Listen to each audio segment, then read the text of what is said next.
Bem, amigos, de novo, Palmeiras e Flamengo na final da Libertadores.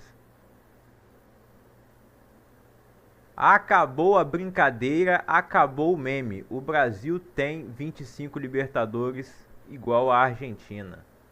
Igualamos o número de títulos dos argentinos no total, com 25 títulos de Libertadores dos nossos times.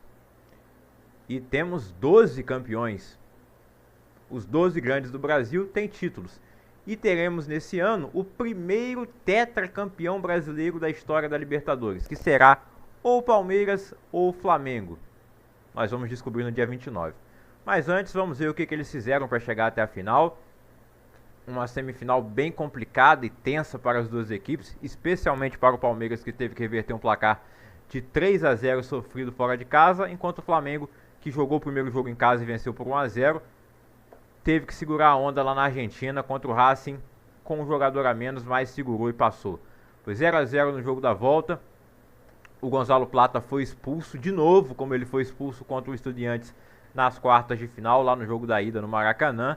E no caso, naquela ocasião, a expulsão foi até revogada. Tiraram o cartão vermelho dele porque viram que foi injusto. E na minha opinião, novamente, a expulsão dele é injusta. Eu não teria expulsado o Plata, até porque o Rojo foi um culpado ali no lance. Talvez nem dá... vou expulsar o Rojo? Não sei, mas ele é um cara bem azarado, né? O Marcos Rojo, que jogou no Manchester United. Inclusive, quando ele chegou, que o United começou essa decadência, né? Porque enquanto o Marcos Rojo teve na Argentina, a Argentina não ganhou nada. E depois que ele saiu, a Argentina ganhou tudo. E ele chegou aí pro time do Racing. Reforço para a temporada. Racing campeão da Sul-Americana ano passado, campeão da Recopa no início do ano contra o Botafogo. Uma ótima campanha na Libertadores, mas eles não entregaram o que se esperava na Argentina nesse jogo da volta contra o Flamengo. A torcida fez uma festa fantástica antes do jogo, aquele clima de caldeirão que já era esperado, mas dentro de campo o time não correspondeu tanto. Não foi uma pressão imposta pelo time do Racing contra a equipe do Flamengo como se esperava. O Racing obviamente teve mais posse de bola, dominou as ações do jogo, porque o Flamengo, que fez no primeiro tempo até bom, com chance de marcar um gol e poder ficar mais tranquilo, mas ele não conseguiu, parou novamente no goleiro Cambeses, né? Eu falei Gambeses, mas Cambeses, que já tinha feito uma grande partida lá no Maracanã, evitando uma derrota maior por parte do Racing, e evitou que o Flamengo pudesse matar o jogo no primeiro tempo. E no segundo tempo coube ao Rossi, que já tinha sido herói nas quartas de final nos pênaltis contra o Estudiantes. Agora ele salvou contra mais um time argentino, que foi o Racing, com grandes defesas ali na segunda etapa do jogo. Já tinha feito também defesas importantes no jogo da ida do Maracanã. Mas o Flamengo no segundo tempo fez uma partida de Simeone, né? Até brincaram lá, Felipe Luiz fez ali no primeiro tempo, o Flamengo do Felipe Luiz fez o primeiro tempo de Jorge Jesus e o segundo tempo de Simeone. E acho até que o Flamengo no primeiro tempo foi melhor do que no segundo no Maracanã, onde eles venceram o jogo. O primeiro tempo eu achei bom lá no Maracanã. No segundo tempo o Racing conseguiu equilibrar um pouquinho, mas ainda assim a gente viu que as estatísticas lá foram bem baixas para eles. Eles terminaram ali com 4 chutes no gol, eu acho. E um só que o Rossi fez a defesa, né? Eu falei que ele fez defesas importantes no Maracanã, mas foi uma só. E agora na Argentina foram 16 finalizações do Racing, 5 na direção do gol. O Flamengo com 6, 2 na direção do gol, 2 defesas do Cambeses, 5 defesas aí do Rossi. Teve uma que desviou no Emerson Royal e ele fez a defesa ainda, apesar de que ela ainda foi no meio, na direção dele, mas muitas vezes quando a bola desvia o goleiro já fica vendido no lance, e o Rossi não foi assim, né? É um cara que foi fundamental para o Flamengo chegar até a final. Ele que já foi questionado várias vezes, né, como vários jogadores desse time em alguns momentos. Mas o Flamengo chega na final com um desfalque do Pedro nesse jogo. A expectativa é que ele esteja disponível, né, para a final. Ele foi muito importante na última vitória do Flamengo contra o Palmeiras no Campeonato Brasileiro. Foi importante no jogo de ida, apesar de não ter marcado gol, participado da jogada do gol, ele já tinha sido substituído. Mas as melhores chances no primeiro tempo saíram dos pés dele.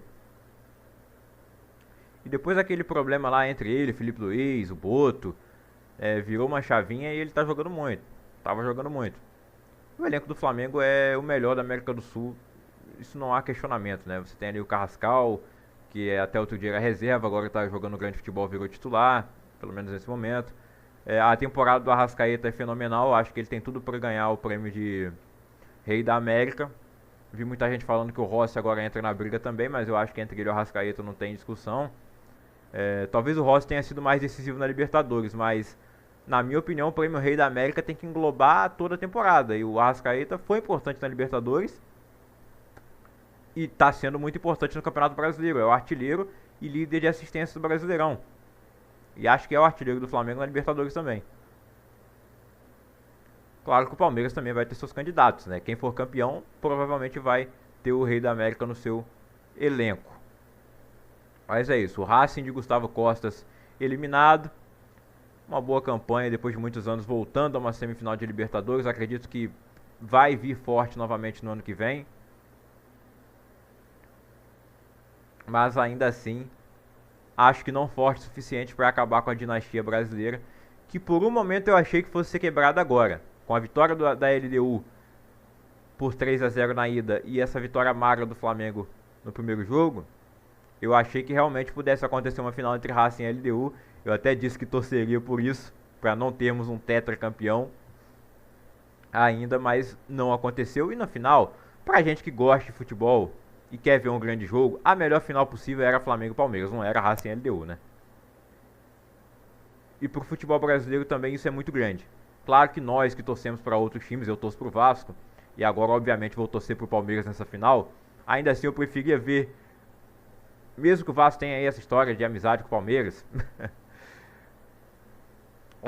eu preferia ver outro time ser campeão do que ver um desses dois ser tetra agora. E pro Vasco ser tetra, ele ainda teria que ser tri. Como essas equipes também tiveram que ser, né? Tinha ali, como eu falei no início da live, São Paulo, Santos e Grêmio como tricampeões até 2019. Aí vem o Flamengo, ganha em 2019, Palmeiras ganha duas seguidas, 2020 e 21, 21 em cima do Flamengo.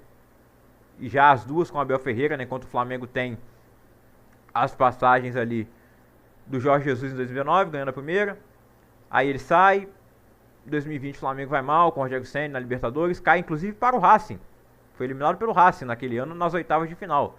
2021 volta à final com o Renato Gaúcho e perde para o Palmeiras, ainda com o Abel Ferreira, né? E até hoje, o maior técnico da história do Alviverde. Já vamos entrar mais a fundo na grande vitória do Palmeiras contra a LDU. E em 2022 o Flamengo volta a ganhar com o Dorival Júnior. Ou seja, essas equipes de 2019 para cá estão dominando o cenário do futebol sul-americano. Sempre chegando semifinal. O Flamengo oscilou algumas vezes, não chegou até a semifinal. O Palmeiras também não chegou à semifinal do ano passado. Caiu nas oitavas para o Botafogo, que foi o campeão em 2024. Mas na maioria das vezes o Abel bateu pelo menos semifinal. Caiu lá para o Atlético Paranaense em 22. Aí o Atlético Paranaense foi vice para o Flamengo. E quase que teve duas finais seguidas entre Palmeiras e Flamengo, né? Se o Palmeiras passasse como era esperado lá do Atlético Paranaense, seria outra final Palmeiras e Flamengo, né? Mas o Furacão conseguiu passar. Na final ele acabou não aguentando o Flamengo, teve expulsão de jogador também. Mas, enfim, o Flamengo tá na final e o Palmeiras também tá. É mais uma final depois de 3 anos. 4 anos, né? Depois de 4 anos, novamente, Palmeiras e Flamengo em uma final de Libertadores. O Palmeiras então fez 4-0, era o que precisava para vencer a partida e se classificar sem os pênaltis. Se fosse 3-0 ele iria para os pênaltis. E o Palmeiras foi eliminado em 2023 na semifinal para o Boca nos pênaltis, no Allianz. E essa foi a primeira vitória do Palmeiras em semifinal de Libertadores no seu estádio. Mesmo tendo chegado à final em 2020 e 2021, ele não venceu no Allianz. Agora conseguiu a primeira vitória no momento que mais precisava, né? Tinha que vencer de qualquer maneira e venceu. Ramon Sousa, Bruno Fux e Rafael Veiga um dos grandes jogadores da história do Palmeiras, sem dúvida alguma. O Rafael Veiga vai ficar, já estava eternizado na história do Palmeiras. Numa temporada aí que ele teve muitos altos e baixos, talvez mais baixos do que altos, mas agora foi um momento muito alto e muito importante, mostrando o jogador decisivo que ele é, principalmente na Libertadores, com gol e final lá em 2021. Muitos gols decisivos. O Rafael Veiga, na hora que precisa, ele sempre corresponde ao torcedor do Palmeiras, ao time do Palmeiras. Então ele marcou os 2 gols ali no segundo tempo, o gol do empate do agregado e o gol da classificação de pênalti. Mas temos que destacar aqui a atuação do garoto Alan Elias. É impressionante como o Palmeiras sempre vende uma joia da base e já tem outra pronta para assumir o protagonismo. Vendeu o Hendrick, tinha o Estevão. Vendeu o Estevão, agora tem o Alan. O Estevão acabou não ganhando um título, né?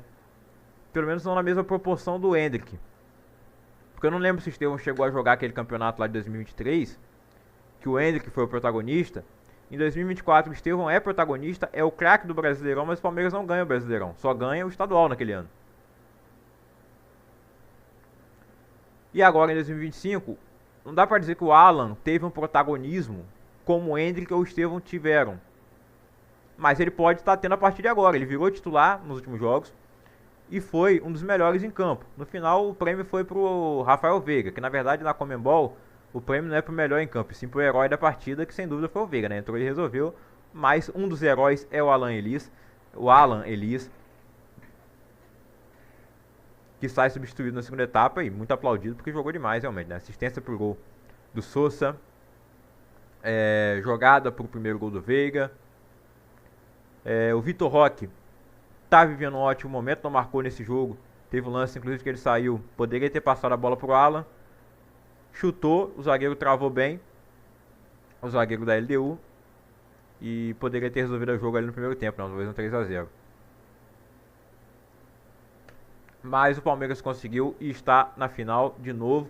A LDU com o Thiago Nunes fez uma campanha muito boa. O que é feio pra mim é o Thiago Nunes querer um pouco manchar a passagem da LDU, no caso. Pra mim é vergonhoso. A fala do Thiago Nunes na coletiva foi vergonhosa. Falar do gramado sintético. E é hipócrita também porque ele treinou o Atlético Paranaense por anos. O melhor trabalho da vida dele foi no Atlético Paranaense. O único onde ele foi realmente bem sucedido, ganhou títulos, Sul-Americana, Copa do Brasil. E o Atlético Paranaense jogando no gramado sintético. E tendo sua grande força no gramado sintético. É muito forte em casa, a atmosfera da torcida lá também é muito forte, mas o gramado também influencia. E agora vai dizer que a LDU perdeu pro Palmeiras de 4-0 por conta do gramado sintético? É a mesma desculpa que muitos usaram. A Palmeiras perdeu então na altitude por conta da altitude, foi só isso. E acho que a altitude influencia muito mais do que o gramado. Desculpas esfarrapadas. O Abel assumiu a responsabilidade pelo que aconteceu lá no Equador. Diz que errou, e errou mesmo, né? Eu comentei na live passada. Tiveram erros ali na escalação e ele corrigiu nesse jogo. Inclusive botando o Veiga no banco, foi titular no outro jogo, agora ele entra e resolve a partida. Mas entra para fazer a função que ele tem que fazer, não para marcar o lateral da LDU, como foi no jogo da ida. Então o Abel reconheceu os seus erros, enquanto o Thiago Nunes vem aí com essa desculpinha esfarrapada de gramado sintético, que além de tudo é uma fala hipócrita vindo de quem vem. Não acho o Thiago Nunes um técnico péssimo, dizer que ele fez só um trabalho bom no Atlético Paranaense e realmente ele não teve sucesso no Corinthians, não teve sucesso no Grêmio, não teve sucesso no Botafogo, mas está obtendo sucesso aí na LDU. Mas o que ele fala assim é vergonhoso, o placar já é vergonhoso por si só. Mas ficaria muito mais no mérito do Palmeiras do que demérito da LDU. Que é um time fraco, sim. Não é um timaço. Ninguém colocava aí como favorito para chegar. Todo mundo pensou que fosse cair pro Botafogo. O Botafogo foi incompetente e caiu para a LDU. O São Paulo também foi incompetente, mas ali já era um jogo para mim um pouco mais equilibrado, visto que o São Paulo, um time todo ferrado aí de lesões, o time não seria tão superior assim à equipe da LDU. Mas ainda assim é um time melhor. A LDU no Campeonato Brasileiro lutaria ali na segunda metade da tabela. Mas ainda assim eles fizeram uma campanha onde eliminaram vários brasileiros, tiveram um empate com o Flamengo lá na fase de grupos e uma derrota. Perderam no Maracanã e empataram na altitude. É isso. Palmeiras e Flamengo, dia 29 de novembro. 7 da noite? Esse horário tá certo? Não é 5 da tarde não? Agora que ferrou mesmo.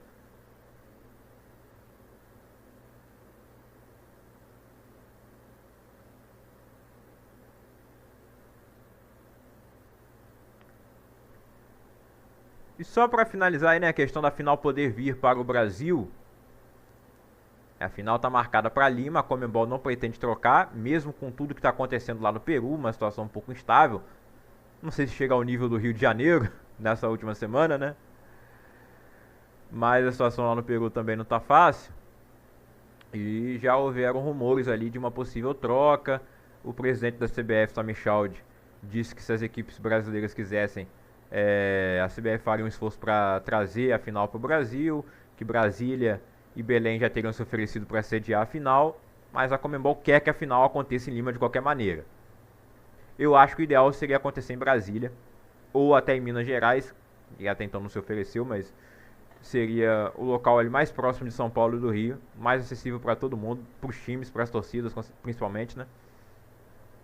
Não defendo final de ida e volta, e não vai acontecer, né? O regulamento aí prevê uma final única, mas pode ocorrer a mudança do local da partida, e eu acho que deveria ser realizada no Brasil. Não tem por que fazer no Peru. Não tem por quê. E ainda mais com a situação atual que o Peru vive. Imagina se a final fosse LDU e Racing e o Rio de Janeiro nesse momento que está vivendo agora. Teria sentido essa final ser no Maracanã? A final está marcada para o Maracanã e vai ser LDU e Racing. Troca. Momento instável na cidade, não teria sentido. Então eu espero aí que tenha essa troca e que venha para o Brasil, né? E vai ser um grande jogo, a rivalidade está muito forte. A gente está vendo aí também a disputa entre os dois no Campeonato Brasileiro. Uma coisa que seria interessante para mim também era terminar o Brasileirão primeiro e depois fazer a final da Libertadores. Se pudesse fazer essa inversão, se a CBF conseguisse articular isso, mas acho que não vai acontecer, né? Já está marcado para o dia 29, mas como o local não está definido 100%, eu acho que podia até alterar o local, trazer para o Brasil e fazer a final só depois que o Brasileiro acabar. Eu sei que tem a questão do Intercontinental também, para se organizar, né? Quem ganhar a Libertadores vai ter que viajar para lá. De qualquer maneira, fica apertado com o final do Campeonato Brasileiro.